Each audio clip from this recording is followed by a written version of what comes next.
아브라함은 믿음의 조상으로 알려져 있습니다. 신약 성경에서 아브라함을 믿음의 조상이라고 말하는 곳이 히브리서 11장과 오늘 본문 로마서 4장입니다. 히브리서 11장은 소위 믿음장으로 알려져 있죠. 여기엔 많은 믿음의 사람들이 열거되어 있습니다. 그런데 히브리서 11장에서 아브라함은 믿음으로 살았던 많은 조상들 가운데 하나로 소개됩니다. 반면 로마서 4장에서 아브라함은 모든 믿는 자들의 조상, 모든 믿는 사람을 대표하는 인물로 소개됩니다. 또한 아브라함은 할례를 행한 유대인들의 조상이기도 합니다. 하지만 의롭다 하심을 얻는 복은 할례로 되는 것이 아니라 오직 믿음으로만 됩니다. 그래서 할례를 행한 유대인들도 믿음으로만 의롭다 하심을 얻을 수 있습니다. 이제 믿음을 따라 아브라함의 후손이 된 모든 사람은 세상의 상속자가 되리라는 약속을 받게 됩니다. 세상의 상속자, 여기서 말하는 세상은 종말의 하나님 나라를 가리키는 말입니다. 히브리서 11장에 따르면 이 세상을 바로 하나님이 계획하시고 지으실 터라고 얘기하고 있고, 또 히브리서 11장에는 본향이라고 또 표현하고 있고, 하나님이 우리를 위하여 예비한 더 좋은 것이라고 표현하고 있습니다. 자, 그렇다면 믿음 안에서 아브라함의 후손인 우리 또한 세상의 상속자가 되겠죠. 오늘 본문 13절이 그 말을 하고 있습니다. 우리 13절을 함께 읽겠습니다. 시작. 아브라함이나 그 후손에게 세상의 상속자가 되리라고 하신 언약은 율법으로 말미암은 것이 아니요 오직 믿음의 의로 말미암은 것이니라. 아멘. 바울은 본문 13절에서 갑자기 우리의 시선을 저 종말의 세상에까지 내다보게 합니다. 예수의 속죄의 피를 믿고 죄 용서를 받은 사람은 이제 세상을 상속하리라는, 종말의 세상을 상속하리라는 약속을 받게 됩니다. 이 약속 또한 어떤 인간의 가능성이 아닌 오직 믿음으로만 가능합니다. 왜냐하면 미래를 상속하리라는 약속이 인간의 어떤 조건이 아니라 오직 하나님의 은혜에 달린 것이 되게끔 하기 위해서입니다. 16절 상반절을 한번 보십시오. 그러므로 상속자가 되는 그것이 은혜에 속하기 위하여 믿음으로 되나니. 우리가 세상의 상속자가 되는 것도 하나님의 은혜로 된다는 것이죠. 그렇습니다. 예수의 피로 죄 용서를 받는 것도, 종말의 하나님 나라를 상속받는 것도 인간의 어떤 일체의 조건이 아닌 오직 믿음으로만 가능합니다. 그 이유는 우리의 구원이 오직 은혜에 달린 것이 되게 하기 위해서입니다. 그러면 믿음이 뭐길래, 도대체 믿음이 뭐길래 우리를 죄 용서의 칭의뿐만 아니라 종말의 하나님 나라까지도 상속받게 하는 것일까요? 오늘 본문 17절 이하가 그것을 말해주고 있습니다. 본문 17절 이하는 창세기 17장을 배경으로 하고 있습니다. 한참 동안 이 이야기를 할 텐데요, 창세기 17장을 펴놓으셔도 좋겠습니다. 창세기 17장에서 아브라함의 나이가 99세이고 사라의 나이는 89세입니다. 하나님이 아브라함을 부르시고 후손을 주시마 약속이 있은 후에 23년이나 지난 시점입니다. 아브라함과 사라의 나이가 말해주는 것은 둘 모두가 생식 기능이 완전히 죽은 상태로 이제 후손 약속은 더 이상 바랄 수 없다는 것입니다. 99세 노년의 아브라함은 13년 전 사라의 몸종 하갈을 통해 얻은 이스마엘을 그의 상속자로 생각하고 살아왔습니다. 왜 이스마엘을 상속자로 생각했을까요? 사실 하나님은 아브라함이 누구와의 관계 속에서 약속의 자녀를 낳을지 분명히 말씀해 주시지 않았습니다. 그녀가 사라인지 혹은 다른 여자인지 하나님은 아직까지 말씀해 주시지 않았어요. 그냥 아브라함의 몸을 통해서 후손을 주시마 약속하셨습니다.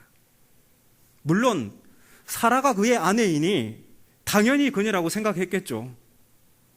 하지만 나이는 점점 늘어가고 아이는 생기지 않자 여간 걱정이 아니었습니다. 당시 사회에서 아들이 없다는 것은 남자나 여자 모두에게 수치스러운 일이었습니다. 특히나 여자에게는 더욱 치명적으로 여겨졌겠죠.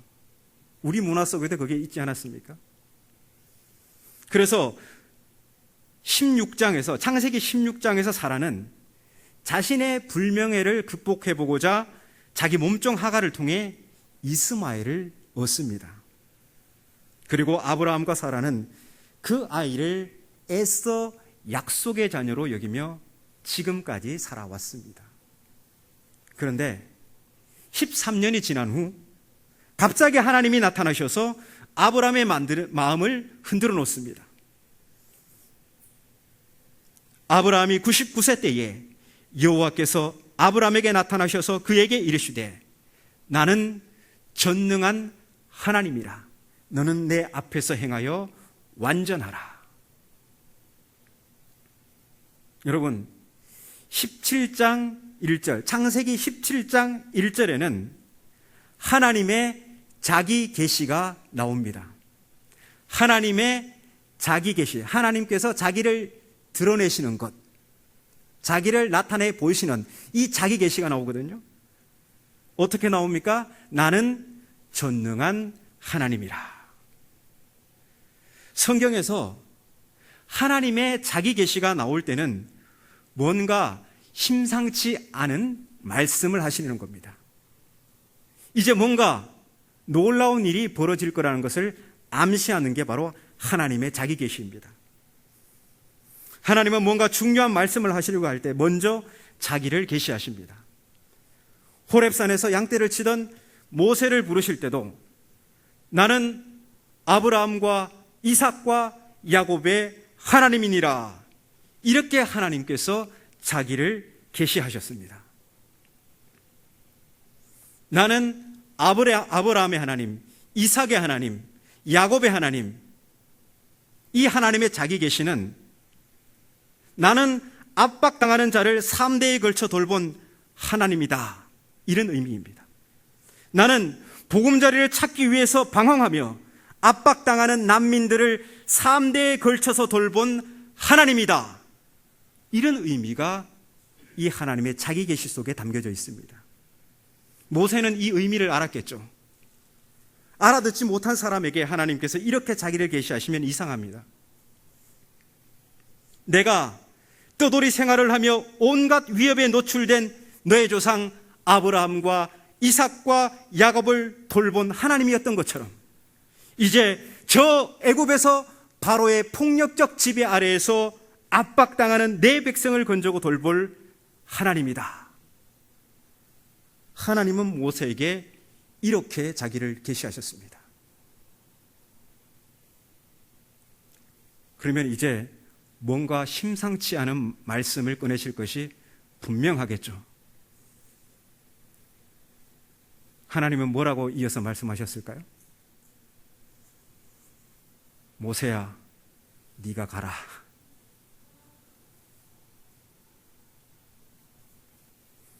오늘 본문에도 하나님은 99세가 된 아브라함에게 전능한 하나님, 모든 것이 가능한 하나님으로 자기를 계시하시며 이렇게 명령하십니다. 너는 내 앞에서 행하여 완전하라. 이 명령은 너는 내 앞에서 걸으며 나와 동행하며 흠 없이 살라는 말씀입니다. 즉 흔들리지 말고 일편단심 믿음으로 살아라, 이런 말씀이죠. 그러면서 하나님은 지난 13년 동안 마음속에 꼭꼭 숨겨두었던 말씀들을 폭풍처럼 막 쏟아내십니다. 내가 내 언약을 나와 너 사이에 두어 너를 크게 번성하게 하리라. 너는 여러 민족의 아버지가 될 것이다. 이제 이름도 아브람이 아니라 아브라함이라 하리라. 민족들과 왕들이 내게서 나오리라. 내가 내 언약을 나와 너뿐 아니라 내 대대 후손 사이에 세워서 영원한 언약을 삼고 너와 내 후손의 하나님이 되리라. 내가 가나안 온 땅을 너와 내 후손에게 영원한 기업이 되게 하고 나는 너희의 하나님이 되리라. 그러니 네게 속한 모든 남자는 할례를 행하라. 이것이 나와 너 그리고 너희 모든 후손과 맺을 언약이다. 그리고 네 아내 사레는 사라로 이름을 고쳐라. 그녀는 여러 민족의 어머니가 될 것이다. 열국의 어미가 될 것이다. 사라가 내게 아들을 낳아줄 것이다.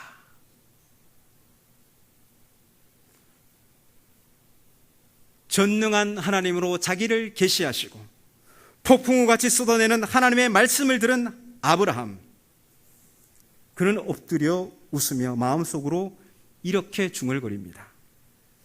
100세 된 사람이 어찌 자식을 낳을까? 사라는 90세니 어찌 출산하리요? 그리고 잠시 후 정리된 생각을 하나님께 꺼내놓습니다. 하나님, 그냥 이스마엘이나 하나님 앞에 살기를 원합니다.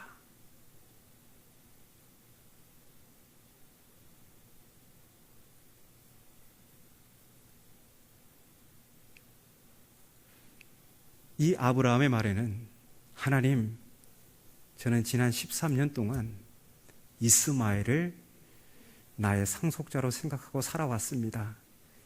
이제 와서 왜 이러십니까?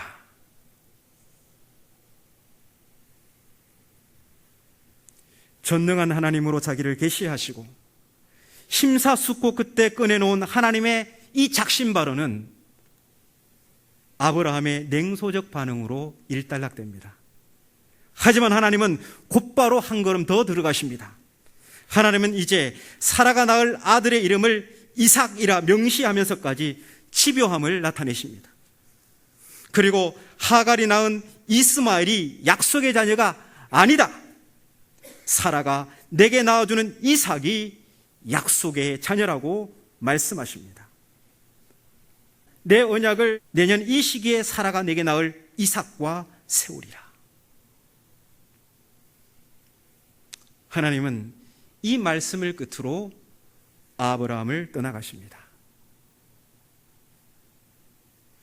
자, 그러면 아브라함이 하나님의 말씀을 믿었는지 안 믿었는지는 무엇으로 증명할 수 있을까요? 할례로 증명되겠죠. 하나님께서 언약을 다시 맺기 위해서, 언약을 갱신하기 위해서 찾아오셨으니까 전능한 하나님으로 자기를 계시하시면서 창세기 15장에서 아브라함이 하나님을 믿으니 여호와께서 이를 그의 의로 여기셨잖아요. 그때 맺었던 언약, 그것을 새로 갱신하기 위해서 하나님이 찾아오신 거예요. 전능한 하나님으로 자기를 계시하시면서 할례를 행하면 언약이 맺어지는 거예요. 이때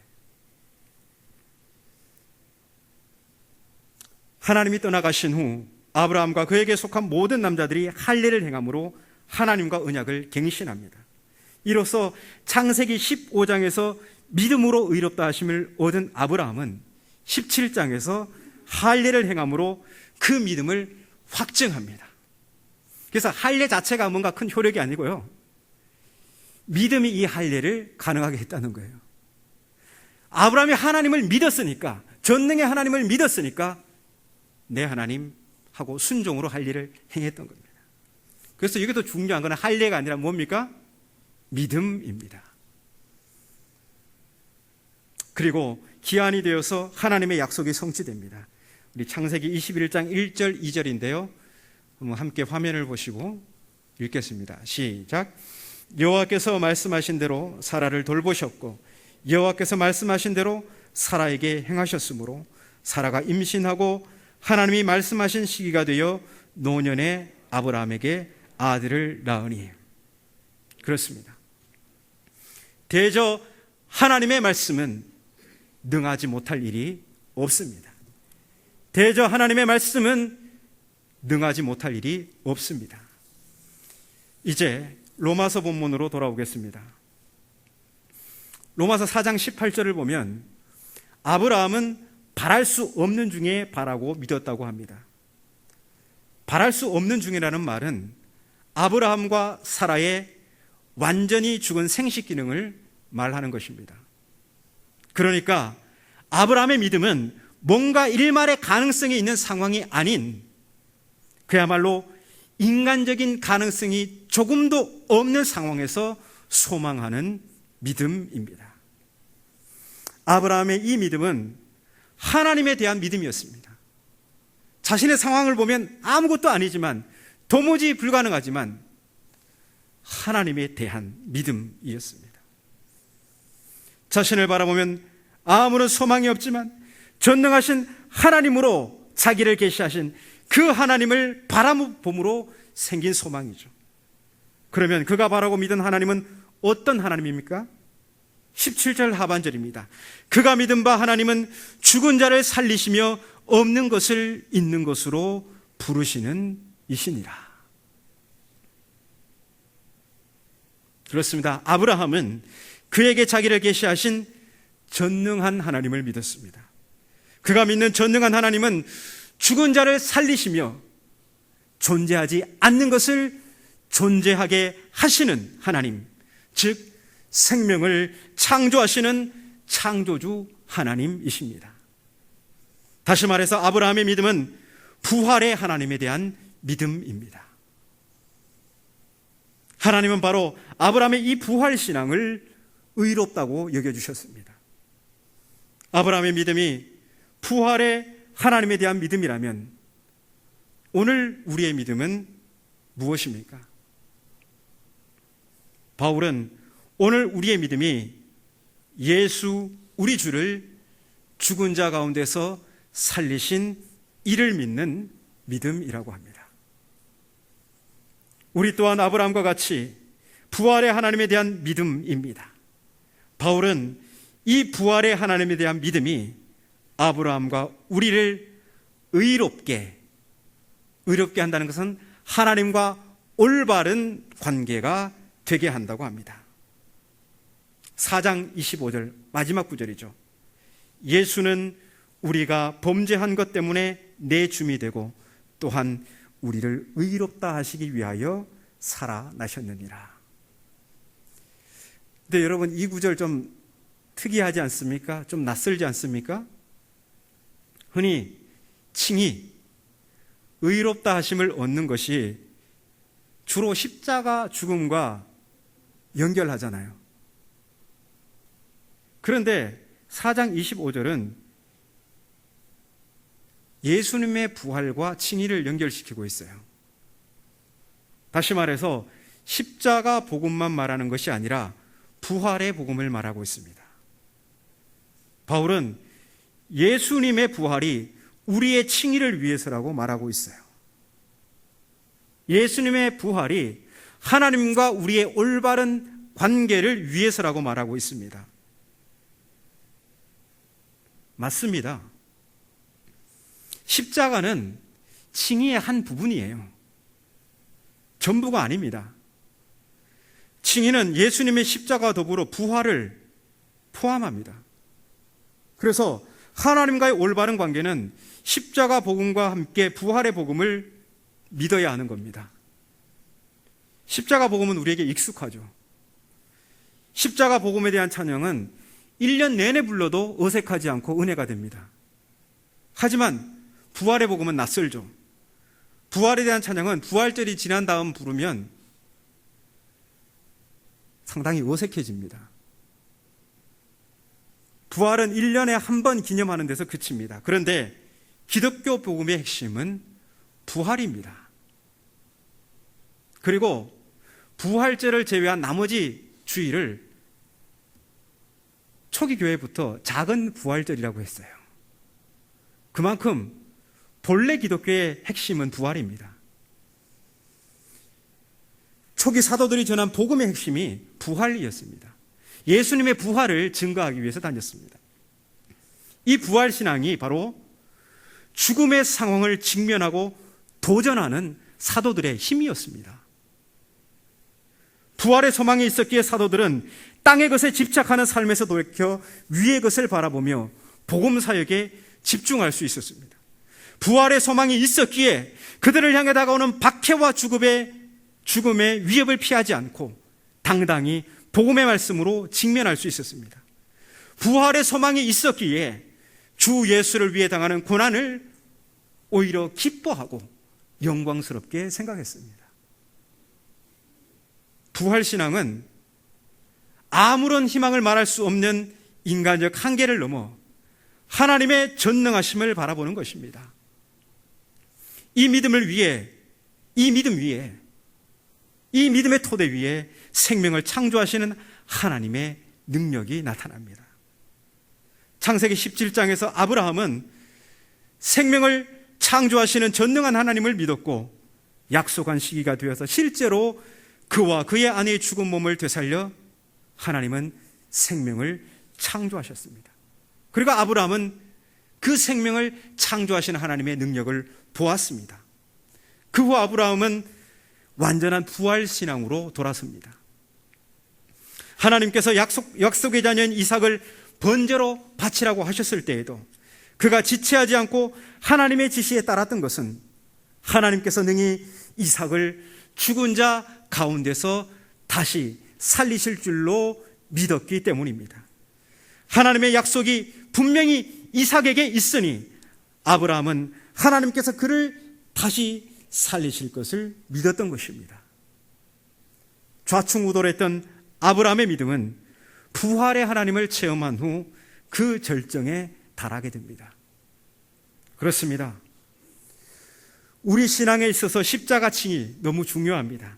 하지만 십자가 칭의에만 머물러 있으면 우리 신앙의 고도를 높이지 못합니다. 우리의 칭의는 십자가 칭의와 함께 부활의 칭의까지 포함해야 합니다. 그래야 우리의 믿음은 영적 고도를 높일 수 있습니다.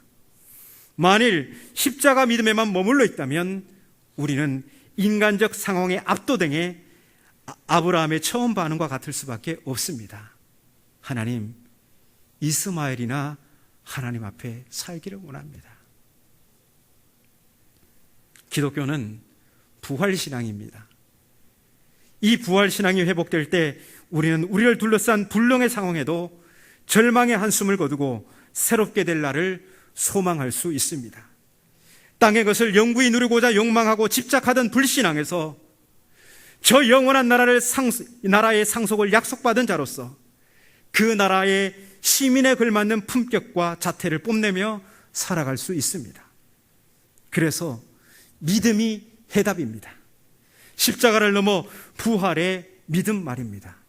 이 부활의 믿음이 하나님의 능력을 매개하고 우리는 그 하나님의 능력을 힘입어서 율법을 자랑하는 자에서 율법의 신실한 하나님의 백성으로 살아갈 수 있습니다. 복음이 생명을 창조하는 하나님의 능력인 것은 복음 안에 하나님의 의, 즉 예수 그리스도의 십자가만이 아니라 부활이 계시되기 때문입니다. 이 부활의 주님은 오늘 우리에게 자신을 계시하시고 오늘 우리에게 일편단심의 믿음을 요구하십니다. 그리고 부활의 능력으로 자기를 계시하신 이 예수님께, 예수 우리 주를 죽은 자 가운데서 살리신 하나님께 우리가 일편단심 믿음으로 반응할 때 교회는 생명을 창조하는 능력의 사역에 부름받고 비로소 쓰임받을 수 있습니다. 부활의 예수님은 오늘 죽음의 세력에 압도당해 땅의 것에 집착하며 염려에 사로잡혀 있는 우리에게 찾아오셔서 이렇게 자기를 계시하십니다. 나는 부활이요 생명이니 나를 믿는 자는 죽어도 살겠고 무릇 살아서 나를 믿는 자는 영원히 죽지 아니하리니 이것을 내가 믿느냐.